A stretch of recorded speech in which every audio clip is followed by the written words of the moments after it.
శ్రవణ్ గారు. భరత్ గారు నమస్కారం. యా, 2-3 ఇష్యూస్ మీద ఇవాళ కేటీఆర్ రియాక్ట్ అయ్యారు. నిన్న ఫస్ట్ రేవంత్ రెడ్డి మాట్లాడారు, సవాల్ విసిరారు. ఆయన ఏంటంటే పేర్లు ఐడెంటిఫై చేశారు. మోడీ వస్తాడా, కిషన్ రెడ్డి వస్తాడా, కేసీఆర్ వస్తాడా, రండి, మేం చేసినంత రైతులకు ఎవరు చేయలేదు, ప్లస్ 60,000 ఉద్యోగాల్ని, ప్రభుత్వ ఉద్యోగ ఖాళీని మొదటి సంవత్సరంలోనే భర్తీ చేశాం. ఒక్క లెక్క తగ్గినా నేను క్షమాపణ చెప్తా, నేను ఈ ఎల్బీ స్టేడియంలోకి తీసుకొచ్చి 60,000 తల లెక్క పెడదామని ఆయన చెప్పారు.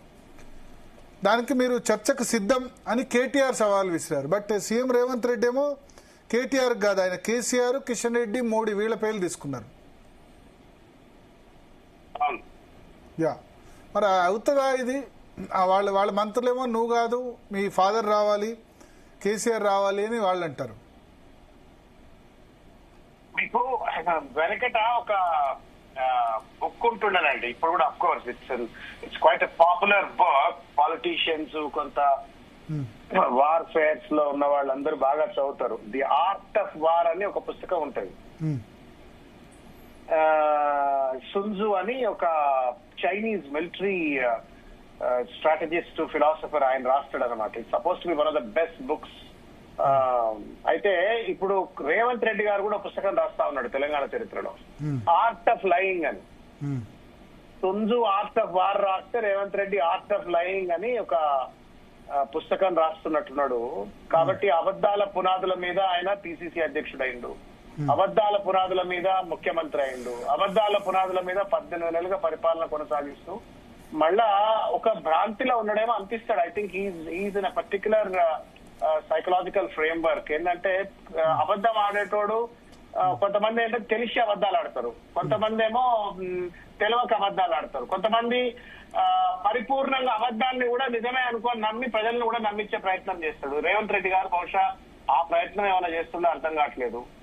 60,000 ఉద్యోగాలు ఇచ్చినట్టు ఈ చర్చలు పిర్చలు ఎందుకు? నేను పొద్దునట్టు ఎక్కడో చెప్పా, ఆయన ఇంటి పక్కనే ఉన్న పెద్దమ్మ తల్లి గుడి, పెద్దమ్మ తల్లి గుడికి వచ్చి 60,000 ఉద్యోగాలు ఆయన ఇస్తానన్నటువంటి 2 లక్షల ఉద్యోగాలు ఏదైతే గుర్తించి ఆ ఉద్యోగాలకు నోటిఫికేషన్లు ఇచ్చి రిక్రూట్మెంట్ నేను 2 lakhs భర్తీ చేస్తారైతే చెప్పిండో, ఆ 2 లక్షల్లో భాగం 60,000 అని చెప్పి ఒకవేళ ఆయన చెప్పినట్టు ప్రూవ్ చేయగలిగినట్టయితే పెద్దమ్మ తల్లికి కాళ్ళు మొక్కం, రేవంత్ రెడ్డికే కాళ్ళు మొక్కి వెళ్ళిపోతాం. నెంబర్ 1. నెంబర్ 2, ఈ చర్చలు పాలిటీషియన్స్, ఈ పార్టీలు ఆ పార్టీలు చర్చ ఎందుకు? రేవంత్ రెడ్డి గారు అన్నటువంటి 60,000 ఉద్యోగాలు ఇచ్చిందే నిజమైతే ఆయన పక్కన కమిషనర్లను, డీజీపీలను, ఎస్ఐలను, వందిమాగదులను వెంబడి పెట్టుకోకుండా అశోక్ నగర్ కు పోయి ఏ కోచింగ్ సెంటర్ ముందన్నా నిలబడి, లేదు చిక్కడపల్లి లైబ్రరీ దగ్గర నిలబడి బిడ్డ మేము 60,000 ఉద్యోగాలు ఇచ్చినా అని చెప్పని చెప్తే ఆయన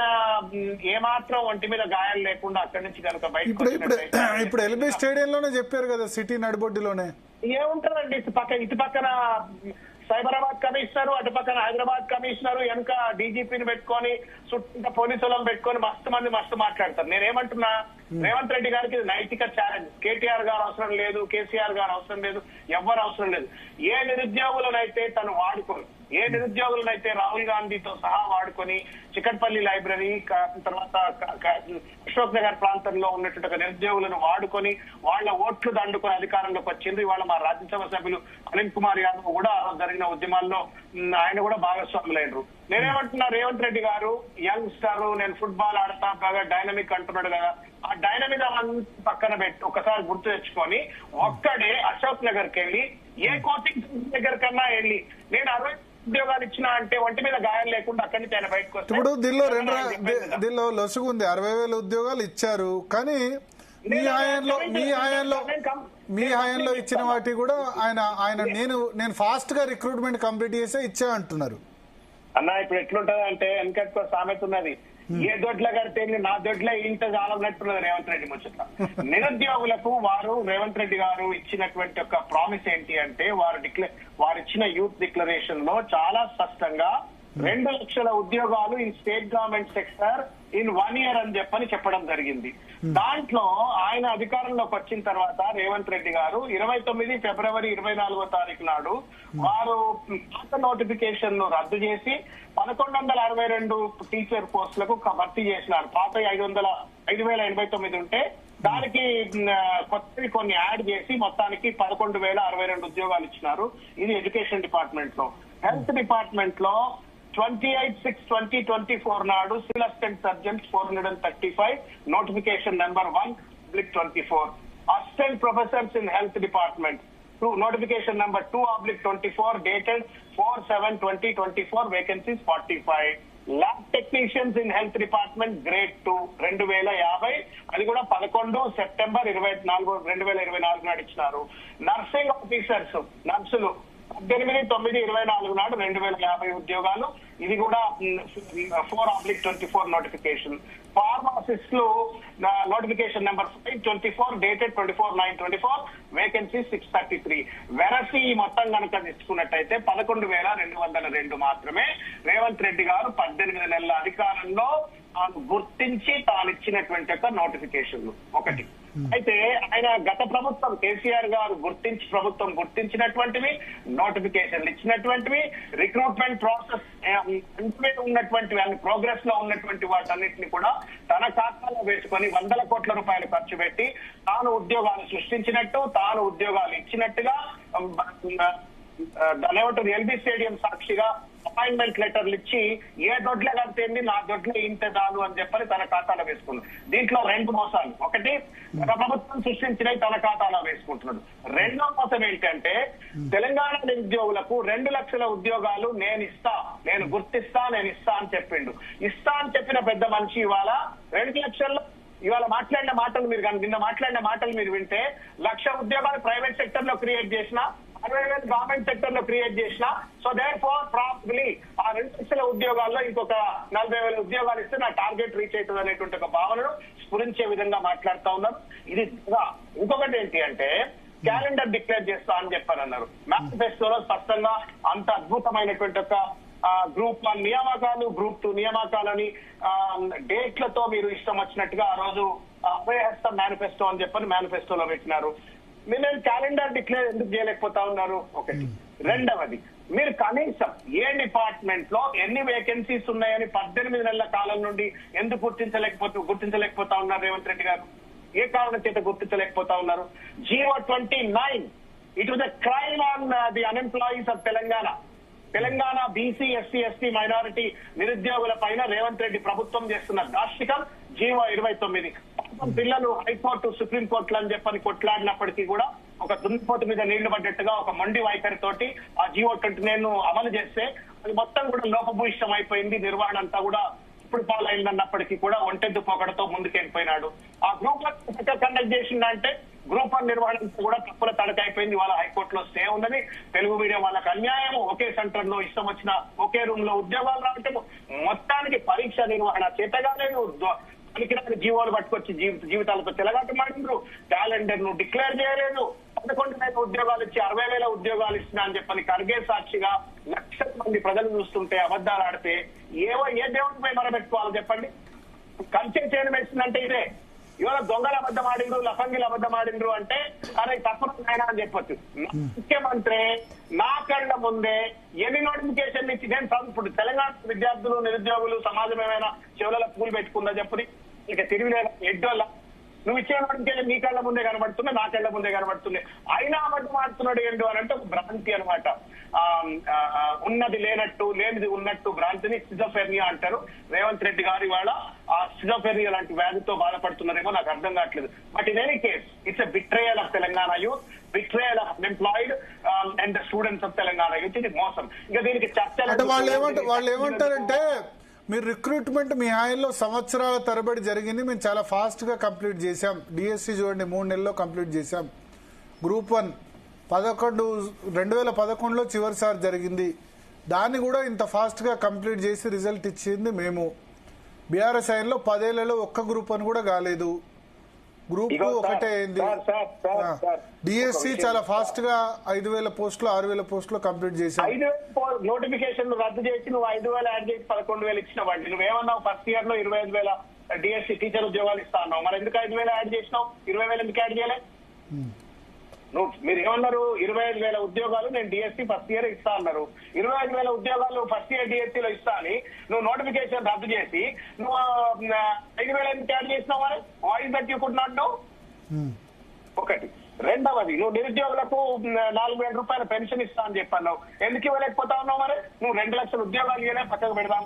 సరే, నీ అన్నట్టు ఎకనామిక్ డిస్ట్రెస్ ఉండొచ్చు, గత ప్రభుత్వం చేయలేదు, నేనేదో చేస్తున్నాను. మరి నువ్వు అన్నటువంటి ఒక మంత్లీ అన్ఎంప్లాయ్మెంట్ అలవెన్స్ 4,000 రూపీస్ ఎందుకు ఇవ్వలేకపోతా ఉన్నావు? నువ్వు ఎలా ఇచ్చారా? కాంగ్రెస్ మేనిఫెస్టోలో పెన్షన్ 4,000 చేస్తామంటున్నారు. మంత్లీ అన్ఎంప్లాయ్మెంట్ అలవెన్స్ ఉందా ఈసారి? Monthly unemployment allowance of 4,000 rupees is a promise that was declared by Priyanka Gandhi. Okay. ఇది యూత్ డిక్లరేషన్. ఇది ఎందుకు ఇవ్వలేకపోతా ఉన్నారు? Okay okay. తర్వాత పాలమూరు, తెలంగాణ, మహాత్మా గాంధీ, శాతవాహన యూనివర్సిటీస్ అన్ని కూడా ఇంటిగ్రేటెడ్ యూనివర్సిటీస్ గా డిక్లేర్ చేస్తామని చెప్పారన్నారు. ఆ తర్వాత యూత్ కమిషన్ ద్వారా 10 లక్షల రూపాయల ఇంట్రెస్ట్ లోన్స్ ఇస్తామన్నారు. ఇంటిగ్రేటెడ్ యూనివర్సిటీస్ ఆదిలాబాద్, ఖమ్మం, మెదక్ అన్నారు. IIIT 4 ఇంకా పెడతా అన్నారు. సార్, ఇప్పుడు ఏదో స్పోర్ట్స్ యూనివర్సిటీ అంటున్నారు, ఆ యంగ్ ఇండియా స్కిల్ యూనివర్సిటీ అన్నారు. అదో పెద్ద కథ.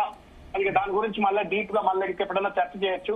తర్వాత 75% రిజర్వేషన్లు ప్రైవేట్ సెక్టర్ లో యూత్ లకు ఇస్తాము అని చెప్పని అన్నారు. ఎక్కడ పోయింది అది? గవర్నమెంట్ ట్యాక్స్ రిబేట్స్ తీసుకున్న వాళ్ళు, ప్రభుత్వ భూములు తీసుకున్నట్టు ఒక ప్రైవేట్ సెక్టర్ లో 75% రిజర్వేషన్ స్థానికులకి ఇస్తా అని చెప్పని వాగ్దానం చేసిండ్రు. ఇవన్నీ నేను ఏమంటున్నానంటే, రేవంత్ రెడ్డి గారు ప్రాబ్లం వల్ల ఏంటి అంటే, తాను గట్టిగా మాట్లాడితే, కానీ మీటింగ్లలో ఇష్టం వచ్చినట్టుగా పొన్ను పార్టీలను తిడితే ఇక ఆయన ఏ అబద్ధం ఆడినా కానీ చలమనే అవుతుంది అనుకుంటారు. But these are all records. We are in digital era. ప్రతి ఒక్క మాట కూడా రికార్డ్ అయి ఉంటది. నువ్వు గత ప్రభుత్వం చేయలేదు. గత ప్రభుత్వం 1,65,000 ప్రభుత్వ ఉద్యోగాలు ఇచ్చింది.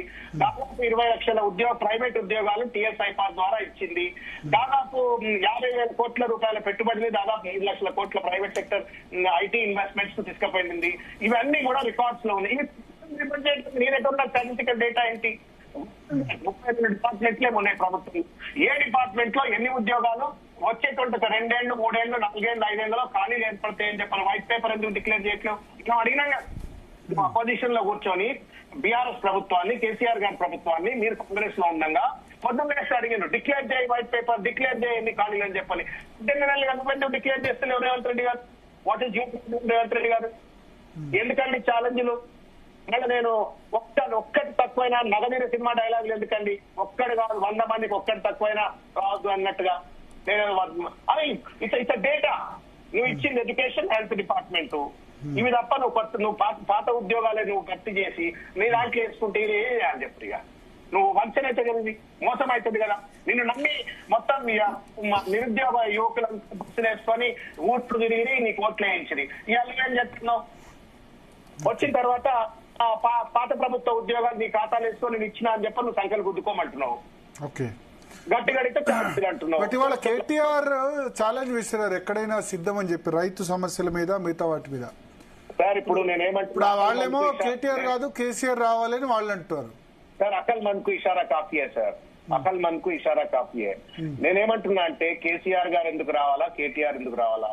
నేనేమంటున్నా, రేవంత్ రెడ్డి గారు చిత్తశుద్ధి కలిగినటువంటి ఒక బాధ్యత కలిగినటువంటి నిబద్ధత కలిగినటువంటి ఒక ముఖ్యమంత్రి అయితే ఒకసారి ఆయన ఏం డిక్లరేషన్స్ చేసినాడు అధికారంలో రాకముందు, ఒకసారి ఆయన అతి విస్తృతమైనటువంటి ఒక మేనిఫెస్టో ఏంటి అని చెప్పని ముందు పెట్టుకొని ఒక చెక్ లిస్ట్ ప్రకారంగా ఏది వాగ్దానం గట్టిగా చేసినా, ఏం ప్రజలను ఏ రకంగా నేను ప్రలోభపరిచినా, ఇప్పుడు నేను ఏం చేస్తున్నా అని చెప్పని తన ఆబ్జెక్టివ్ అనాలిసిస్ చేసుకొని నేను ఎట్లా ఫుల్ఫిల్ చేస్తా అని చెప్పని వాగ్దానాలు ఇచ్చేది పోయి అడిగిన వాళ్ళను ఇష్టం వచ్చినట్టు బూతులు మాట్లాడి తిడితే అరే రారాబాయి లెక్కలు తెలుసుకుందాం మరి ఇదే కథ అని చెప్పని ఇతరులు మాట్లాడుతూ ఉన్నారు.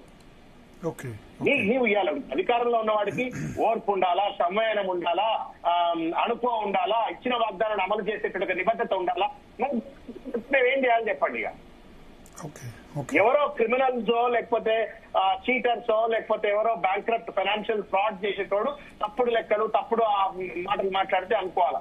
But my chief minister is someone who has taken the oath on Indian constitution, భారత రాజ్యాంగం మీద ప్రమాణం చేసిన నా ముఖ్యమంత్రి నువ్వు ఇయ్యని ఉద్యోగాలు నువ్వు ఇచ్చినట్టుగా పక్క ప్రభుత్వం గుర్తించిందని నీ ప్రభుత్వం గుర్తించినట్టుగా నువ్వు ఖాతాలో వేసుకొని మోసం చేస్తే నేను ఎవరికి చెప్పుకోవాలి చెప్పండి? నేను ఒకసారి రేవంత్ రెడ్డి గారికి నేను ఒకటే విజ్ఞప్తి చేస్తా ఉన్నా. మీరు మీ పార్టీలో మీ పదవులను పొందడం కోసం మీరు రకరకాల విన్యాసాలు చేయొచ్చు, పింగి జంపులు చేసిండ్రో ఇంకేం జంపులు చేసిండ్రో మీరు అధికారంలోకి వచ్చిండ్రు. ఇమోషనల్ గా నిన్ను నిరుద్యోగ యువకులు నమ్మినారు రేవంత్ రెడ్డి గారు, ఇమోషనల్ గా నమ్మినారు. రాహుల్ గాంధీ గారు అశోక్ నగర్ చౌరస్తాకు వచ్చి అక్కడ కూర్చున్నప్పుడు రాహుల్ గాంధీ అంటే ఒక మ్యాన్ ఆఫ్ వర్డ్స్ అని చెప్పని నమ్మి రేవంత్ రెడ్డి చెప్తున్న మాటలు నమ్మినా నమ్మకపోయినా రాహుల్ గాంధీ లాంటి పెద్ద మనిషి అక్కడికి వచ్చి కూర్చున్న తర్వాత నమ్మి నీకు ఓట్లేసినారు, నమ్మి నీకు పెద్దవాళ్ళందరినీ ఇన్ఫ్లుయెన్స్ చేసే విధంగా బస్సులు కట్టుకొని యాత్రలు చేసి మరీ నీకు ఓట్లు ఇచ్చినారు. నువ్వు ఇవాళ అబద్ధం లెక్కలు దిక్కడం ఎంతవరకు న్యాయం చెప్పండి? చర్చకు వస్తాడా రాడు, ఛాలెంజ్ స్వీకరిస్తాడా స్వీకరించి పక్కన పెట్టండి. నేను మీలాంటి మీడియా పెద్దలు మీరు ప్రత్యక్ష సాక్షి జరుగుతున్నటువంటి ప్రతి ఒక్క దానికి కూడా మీరు భారత్ గారు సీనియర్ జర్నలిస్టులు మీకు అన్ని తెలుసు. మీరు మిమ్మల్ని ఎమోషనల్ గా నమ్మి ఓట్లు ఇస్తున్నారు ప్రజల. జీవో 46 వాళ్ళదైతే దుర్భరమైన కాదా? మీరు చెప్తే కళ్ళలో నీళ్లు వస్తాయి భరత్ గారు. మొత్తం ఇవాళ మంత్రివర్గ సభ్యులందరూ కూడా ఆ రోజు కాంగ్రెస్ పార్టీలో పెద్దలందరూ కూడా ఫోటోలు దిగిండ్రు. అరే మేము రాగానే జీవో 46 రద్దు చేస్తాం, మేము రాగానే మీ అందరికి ఉద్యోగాలు ఇస్తామని చెప్పి నా కానిస్టేబుల్ అంతా బీసీలు ఎస్టీలు చిన్న చిన్న కులాలకి వచ్చినట్టు ఒక పేద బిడ్డలు ఇలా సుప్రీంకోర్టులో తిరుగుతా ఉన్నారు. రేవంత్ రెడ్డి గారు నమ్మి ఆ 1,00,000 మంది బస్సులు వేసుకొని కాంగ్రెస్ పార్టీకి ఆ రోజు ఓట్లు వేయమని చెప్పని తిరిగింది. అట్లా నువ్వు నిరుద్యోగ యువకులను అందరినీ మోసం చేసి వంచన చేసి అధికారంకి వచ్చి వాళ్ళని వాడుకొని అధికారంకి వచ్చిన తర్వాత మీరు దొంగ లెక్కలు చెప్పి అది కూడా అది ఏమో ఎంత ఒక హెజిటేషన్ ఉండాలండి అబద్ధం ఆడటానికి కూడా. ఇంత కూడా కనీసం ఒక ఇసుమంత హెజిటేషన్ లేకుండా మాట్లాడుతున్నాడు. నేనేమంటున్నా, ఏ నోటిఫికేషన్ ద్వారా నువ్వు ఇచ్చినావు చెప్తున్నావు? నువ్వు అన్న 60,000 డేట్ ఆఫ్ నోటిఫికేషన్స్ ఏంటి? మీరు ఇచ్చిన నోటిఫికేషన్స్ కంటిన్యూషన్. కాకపోతే ఏంటంటే మీరు చాలా ఆలస్యం చేశారు, కంప్లీట్ చేశారు. ఇప్పుడు వాళ్ళు కంప్లీట్ చేశారు. భరత్ గారు మీకు అనిపించట్లా ఇది? నరేంద్ర మోడీ గారు అధికారంలోకి వచ్చి 10-12 సంవత్సరాలు అయిన తర్వాత ఆయన కూడా నేను ఈ ప్రశ్న అడిగితే ఏమంటారంటే వాళ్ళు ఇచ్చిన అప్పులు మేము కడతలేమా?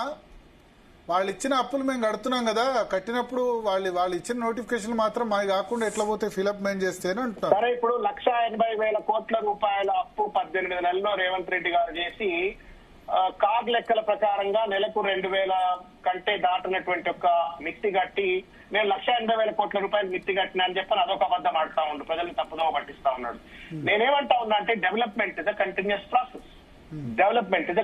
ప్రాసెస్. ఏం మాట్లాడుతా ఉన్నాడు రేవంత్ రెడ్డి? నువ్వు 4 లక్షల కోట్లు అయితే 8 లక్షల కోట్లు అప్పని చెప్పని ప్రజలను మభ్య పెట్టి అబద్ధం ఆడుతా ఉన్నాడు. 10,000 ఉద్యోగాలు ఇచ్చేసి నేను 60,000 ఉద్యోగాలు ఇచ్చినా అని చెప్పని ప్రజల్ని మభ్య పెట్టి అబద్ధాలు ఆడుతా ఉన్నాడు. బట్ యూ సే దట్ నువ్వు ఉన్నట్టు చెప్పబ్బా. పర్ క్యాపిటల్ ఇన్కమ్ కేసీఆర్ అధికారంలోకి వచ్చినాడు 1,15,000 కోట్లు ఉండే, ఆయన గద్దె దిగినాడు 3 లక్షల కోట్ల రూపాయలు అయింది. జిఎస్డిపి 4.5 లక్షల కోట్లు ఉన్నది 15 లక్షలు అయింది. నేను వచ్చిన తర్వాత ఇప్పుడు ఈ 5 ఏళ్లలో నేను 20 లక్షలు తీసుకుపోతా అని చెప్పి తీసుకోమో. ఈ 18 నెలల్లో what is the progress that you record in పొద్దున లేస్తే కేటీఆర్ మీద హరీష్ రావు మీద వాళ్ళ మీద దుమ్మెత్తి పోస్తే కొత్త ఉద్యోగాలు సృష్టిస్తాం, రైతులకు ఏమైనా న్యాయం చేస్తాం ఆయన చెప్పరి. నిన్న స్పీచ్ లో కూడా నాకు అనిపించింది, నేను మాట్లాడుతుంటే కూడా అన్నపూర్ణ పేరు మార్చొద్దు అని నేను అడిగినాము. తర్వాత మా కార్పొరేటర్లు తలసాని గారు వీళ్ళందరూ పోయి ధర్నా చేసేది. వాళ్ళని పట్టుకొని తంటనట ఇందిరాగాంధీ ప్రాశస్త్యం తెలుస్తుంది అని మాట్లాడుతున్నాడు. అన్నపూర్ణ పేరు మార్చకయా, మాకు కొంత స్పిరిచువల్ సెంటిమెంట్ ఉన్నది, మాకు శివుడిది అన్నపూర్ణమ్మ అంటే అన్నం పెట్టే అమ్మ అని చెప్పని వాళ్ళు మాట్లాడితే వాళ్ళని ఇందిరాగాంధీ ప్రాశస్త్యం తెలుస్తుంది అని చెప్పని మాట్లాడి ఏం మాటలండి అవి? ఏం మాటలు, ఏం చేతలు, ఏం అబద్ధాలు ఇవి? ఒక ముఖ్యమంత్రి హోదాలో ఉన్నటువంటి ఒక పెద్దలు మాట్లాడేదేనా ఇది? మీలాంటి పెద్దలైనా నేను ఒకటే విజ్ఞప్తి చేస్తున్నా భరత్ గారు, మీలాంటి పెద్దలైనా మీరు మీడియా పెద్దలుగా మీరన్నా గడ్డి పెట్టాలి ఇటువంటి వాళ్ళకు. Because you have completed 18 months, you are left with hardly 3 years of time. ఈ 3 ఏళ్ళైనా ఇచ్చిన వాగ్దానాన్ని అమలు చేయండి. ఇప్పటికే రాష్ట్రం 18 నెలల్లో 18 ఏళ్ళు అంకెకి వెళ్ళిపోయింది. మళ్ళా 18 నెలల్లో 18 ఏళ్ళు అంకెకి వెళ్ళిపోయింది. There is a revenue deficit every month. ప్రతి నెల రెవెన్యూ డెఫిసిట్ లో ఉంది రాష్ట్రం ఇవాళ. రియల్ ఎస్టేట్ రంగం మొత్తం సర్వనాశనం అయిపోయింది. ఉన్న ఉద్యోగాలు చాలా మంది సర్వీస్ సెక్టర్ లో ఉన్నటువంటి వాళ్ళ ఉద్యోగాలన్నీ పోతా ఉన్నాయి. చిన్న ఎంఎస్ఎంఈ సెక్టర్ అంతా సర్వనాశనం అయిపోయింది తెలంగాణలో. ఓకే, ఎంఎస్ఎంఈ సెక్టర్ గ్రోత్ లేదు. Okay, thank you. మొత్తం ఫైనాన్షియల్ బ్యాంక్రప్సీలో స్టేట్ ఉంటే పచ్చబడ్డాల ఆడుతూ కేసీఆర్ నిడితే సంపద పెరుగుతుందా? ఓకే, ఓకే, ఓకే, ఆయనకి ఆయన ఇంత కాంట్రడిక్షన్స్ అంటే ఆయనకి ఆయనే చెప్పుల దొంగ అని చెప్పని ఆయనకి ఆయనే అనుకుంటాడు. నేనే 3 లక్షల కోట్ల పెట్టుబడి తెచ్చినా అంటాడు, 1,00,000 ఉద్యోగాలు ఇచ్చేసిన అంటాడు, 60,000 ఉద్యోగాలు అంటాడు. There is something seriously wrong in the way political communication అని ఉంటుంది, అడ్మినిస్ట్రేటివ్ కమ్యూనికేషన్ అని ఉంటుంది. వాళ్ళకి ఏం చెప్పాలో, ఎప్పుడు చెప్పాలో, ఎట్లా చెప్పాలో ఎవరు అడ్వైజర్ లో తెలుస్తలేదు. మొత్తానికి confusion, but they are leading the state in to a confusion which is a very unthought sir. Okay, okay, thank you Shravan garu. Zee Telugu news కోసం మీ సమయం కేటాయించినందుకు. రాణి రుద్ర